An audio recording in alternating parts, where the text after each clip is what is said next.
السلام علیکم ورحمۃ اللہ وبرکاتہ۔ حضرات گرامی و سامعین کرام، آج کا عنوان ہے کردار نبوی صلی اللہ علیہ وسلم۔ لاکھوں درود و سلام ہو اس نبی عربی صلی اللہ علیہ وسلم پر جن کے نور سے کائنات کے ذرہ ذرہ تک ہدایت کی روشنی پہنچی، جس کو مخلوقات عالم پر فضیلت کا تاج گوہر بار پہنایا گیا، جس کے ذریعہ علم و حکمت کا گل سدا بہار انسانیت کو عطا ہوا، اور جس نے ظلم و جور کی آگ میں جھلستی بلکتی اور سسکتی ہوئی انسانیت کو امن و آشتی، عدل و مساوات اور تکریم انسانیت کا آب حیات پلایا۔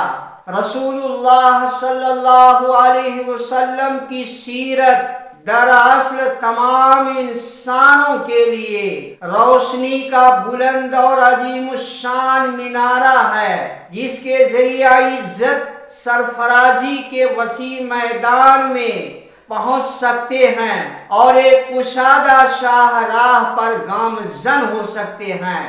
آج بھی اگر مسلمان اپنی کمزوری، بے کسی اور باہمی عدم تعاون اور پسماندگی کا راز معلوم کرنا چاہیں تو ان تمام چیزوں کا بنیادی سبب اور اصل رسول اللہ صلی اللہ علیہ وسلم کے قائم کردہ نشان راہ سے انحراف اختیار کرنے میں نظر آئے گا، جسے آپ واضح اور تابناک بنا کر اس دار فانی سے رخصت ہوئے تھے۔ مسلمان آج بھی اپنی اور اپنی ملت کی کمزوری کے اسباب تلاش کر سکتا ہے۔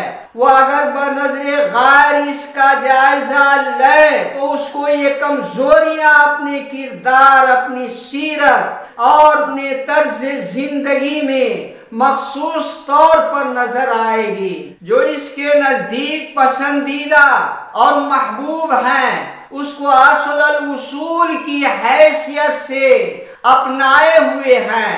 یہ طرز حیات اور روش سیرت نبوی صلی اللہ علیہ وسلم سے مختلف اور بسا اوقات متضاد بھی ہے۔ اس کردار کا رسول عربی صلی اللہ علیہ وسلم کے کردار سے کوئی تعلق نہیں۔ وہ کردار نبوت جس کا خاکہ آپ علیہ السلام نے قولی عملی حیثیت سے اپنی زندگی میں پیش کیا، نبی کریم صلی اللہ علیہ وسلم نے سنجیدہ اور ٹھوس لہجے میں ببانگ دہل یہ اعلان فرمایا، تم میں کا کوئی شخص اس وقت تک حقیقی اور کامل مومن نہیں ہو سکتا جب تک کہ اس کی تمام خواہشات میرے لائے ہوئے دین کے تابع نہ ہو جائے۔ چنانچہ ارشاد نبوی ہے، لا یؤمن احدکم حتی اکون ہواہ تبعا لما جئت بہ، او کما قال علیہ السلام۔ حضرات گرامی، آج ضرورت اس بات کی ہے کہ ہم نبی کریم صلی اللہ علیہ وسلم کی سیرت کو اپنا کر کے زندگی گزارنے پر گامزن ہو جائیں۔ اسی میں ہماری آپ کی پوری انسانیت کی کامیابی ہے۔ اللہ تعالیٰ ان باتوں کی روشنی میں ہم اور آپ کو عمل کی توفیق عطا فرمائے۔